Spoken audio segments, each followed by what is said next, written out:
Hey everybody, welcome. Oops, excuse me, you probably noticed I have my suit jacket on. A little chilly out here.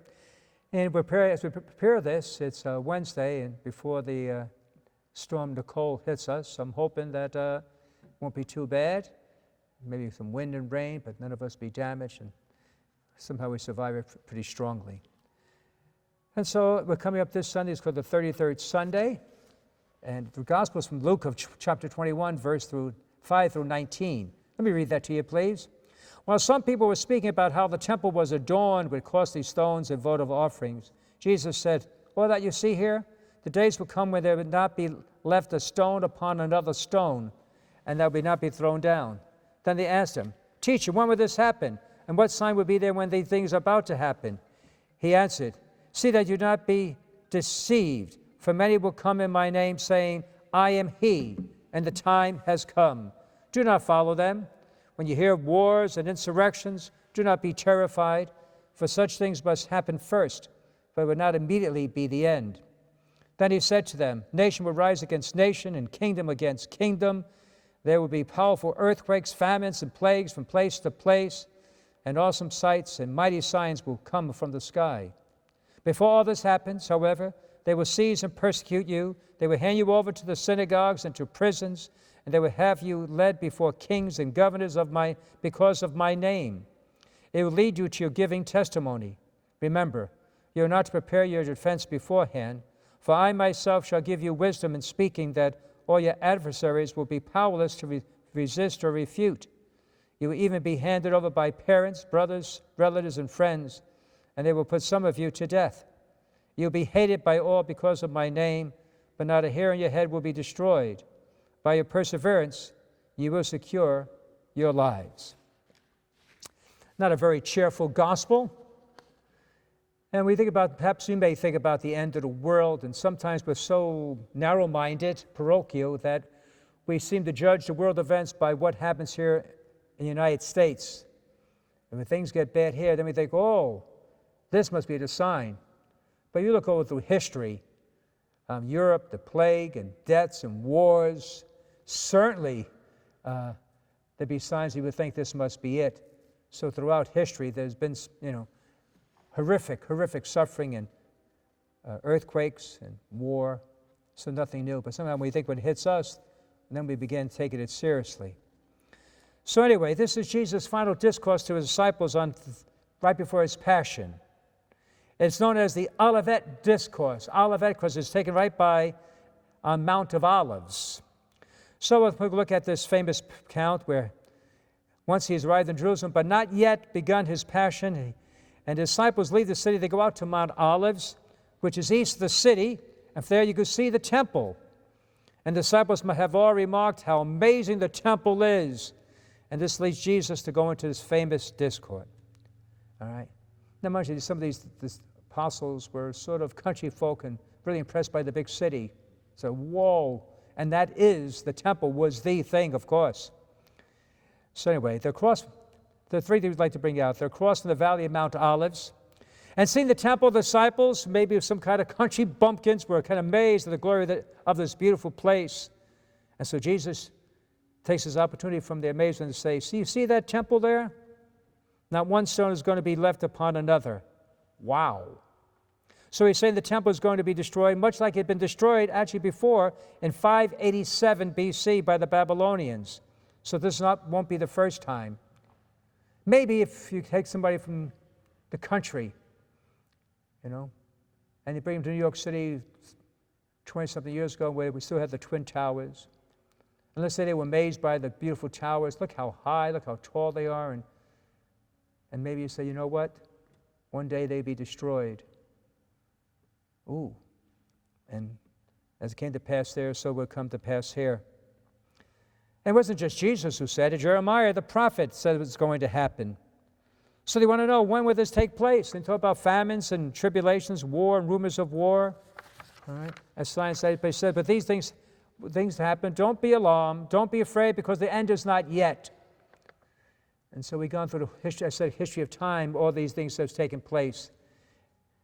And he describes what basically to be false prophets or false messiahs, who says, I'm the Christ, I'm God. Again, Every now and then we see people come across and claiming themselves to be the Messiah, the Son of God, and of course, there's nothing to it. So the message for the disciples is one of alertness, but also of warning that they are in fact going to be persecuted during this time between the death and destruction of the temple. And they were persecuted, and as you know, they were all put to death other than John. So Jesus was crucified about the year 33, and then within 40 years, 70 A.D., the temple was destroyed. In fact, by the Roman Empire. They burnt it to the ground. They tore the temple down. They massacred hundreds and hundreds of thousands, probably almost 1 million Jews. Boy, as a side here, those Jewish people, right? The whole history is one of suffering. We're talking about 1 million Jews, perhaps up to 1 million Jews at this time. We don't know about the Holocaust, but those are just the two big times. But throughout their history, being persecuted, being put to death, fleeing. What was amazing about the Jewish people, though, somehow they managed to bounce back. They managed. No matter how much strife, difficulty, struggle, persecution, they have the strength to continue. They're an incredible people. Anyway, this war, go back what we have with the Romans putting to death the Jews. It's called the Great War, or between the Jews and Rome, or sometimes it's even called the Jewish War. It's an awful period. You see that, even read just the book of Acts, you see many times that Jesus' prophecies are fulfilled. Anyway. So he tells, Jesus tells, don't be afraid, don't be led astray, for it's a time for you to bear witness, to give testimony. And the Greek word for testimony is martyrion. We get the word martyr, which means someone who bears witness, someone who gives testimony. That's what a martyr is. Someone who bears witness, who gives testimony in the ultimate fashion by giving their life, right? Someone who suffers tremendously. So the Christian tradition, we associate the word with someone who bears witness unto death, and that's not just happened to the apostles, but to many Christians who suffered as well. Anyway, continue here. However, the church has always had deeper significance the prophecy of the temple's destruction, because the Jews saw deeper significance in the temple itself. And understand the temple is not just a really beautiful building. It had three key elements. One, it was the dwelling place of God. So like our tabernacle, we have the Holy Eucharist, example, okay? 1 Kings 8, Solomon builds a temple. The Lord comes down from heaven to dwell in the temple through his glory cloud. The Shekinah, the glory cloud, hung over the temple. Number 2, the temple was the sole place of sacrifice. Only in the temple could you sacrifice, and therefore no temple, no sacrifice. So where do the Jews go to pray? They go to synagogues. They're not really the temple. They're synagogues where they can pray, but they do not offer sacrifice there. Okay? So that's also a place of great sacrifice. And thirdly, probably more significant, was understanding Jesus' prophecies, what they might mean for us. The temple was viewed as a microcosm of heaven and earth. In other words, the Jews saw the architecture of the temple itself as symbolizing the heavens and earth. For example, the first century Jewish historian Josephus actually says in one of the descriptions of the tabernacle, he writes that the temple is, quote, wherein everyone made in a way of imitation and representation of the universe. He's saying that the different parts of the temple, like the bronze sea that was full of water, represented the sea. The lampstand, the menorah in the temple represented the lights of heaven, the 7 planets that you can see in the heavens. And the veil of the temple that basically divides the inner room from the outer court, Joseph tells us that veil was woven on the constellations, all the stars of heaven. So in a way, when that temple was destroyed, it's almost as if the world, will be destroyed as well. Anyway. So when heavens is torn open, so to speak, by the death of Christ.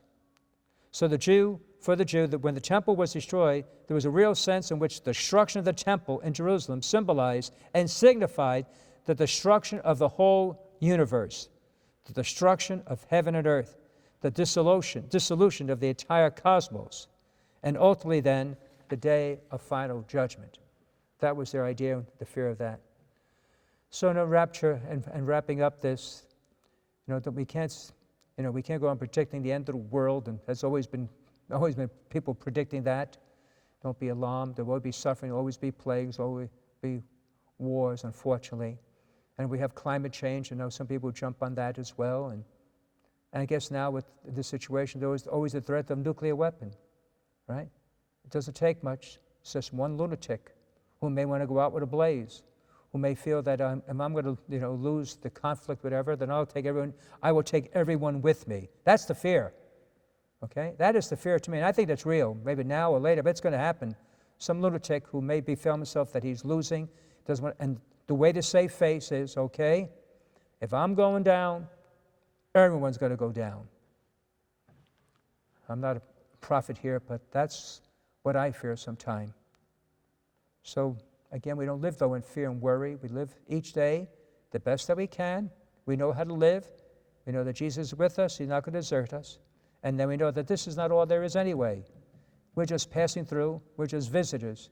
Our true resting home is in heaven. May we live a life worthy of that calling. God bless you.